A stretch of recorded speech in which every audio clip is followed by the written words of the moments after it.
AI ফিতনা, আধুনিক যুগের ডিজিটাল মূর্তি পূজা। সাম্প্রতিক সময়ে দেখা যাচ্ছে কিছু মুসলমান এমনকি আলেম ও দিনদার মানুষও এআই দিয়ে ছবি বানিয়ে সোশ্যাল মিডিয়ায় প্রকাশ করছেন। বিশেষ করে সুফি বা দরবেশ সাজে নিজেকে উপস্থাপন করছেন। এদিকে মুখে বলা হয় পশ্চিমা সংস্কৃতি আমাদেরকে ধ্বংস করেছে, অন্যদিকে সেই পশ্চিমাদের বানানো প্রযুক্তি দিয়েই আমরা নিজেদেরকে ডিজিটাল মূর্তি বানিয়ে পোস্ট দিচ্ছি। ইসলামের দৃষ্টিকোণে এটি কতটা সমর্থনযোগ্য? আল্লাহ বলেছেন, তোমরা জীবন্ত প্রাণীরও ছবি এঁকো না।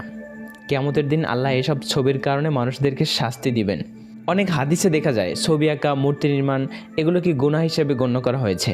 এআই দিয়ে বানানো হলেও তা যদি চেহারা ভিত্তিক বা আত্মপ্রশংসামূলক উদ্দেশ্য হয়, তা ইসলামী মূল্যবোধের সঙ্গে সাংঘর্ষিক।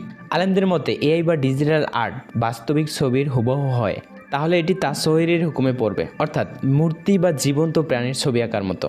আর যদি উদ্দেশ্য হয় অহংকার, ফ্যাশন বা নিজের সৌন্দর্যকে ফুটিয়ে তোলা, তাহলে সেটি শুধু হারাম নয়, বরং রিয়ার মতো মারাত্মক রোগের দিকে নিয়ে যেতে পারে। তাহলে প্রশ্ন হচ্ছে, আপনি আসলে কি বোঝাতে চাচ্ছেন এই ছবিতে? এই ভার্সনে আপনি অনেক স্মার্ট, নাকি আপনি বোঝাতে চাচ্ছেন আল্লাহর দেওয়া চেহারার চেয়ে কল্পনার ছবিই ভালো? এটি কেবল দৃষ্টিভঙ্গি নয়, বরং আত্মপ্রশংসা, ইসলামী পরিচয়ের সঙ্গে বিশ্বাসঘাতকতা করা।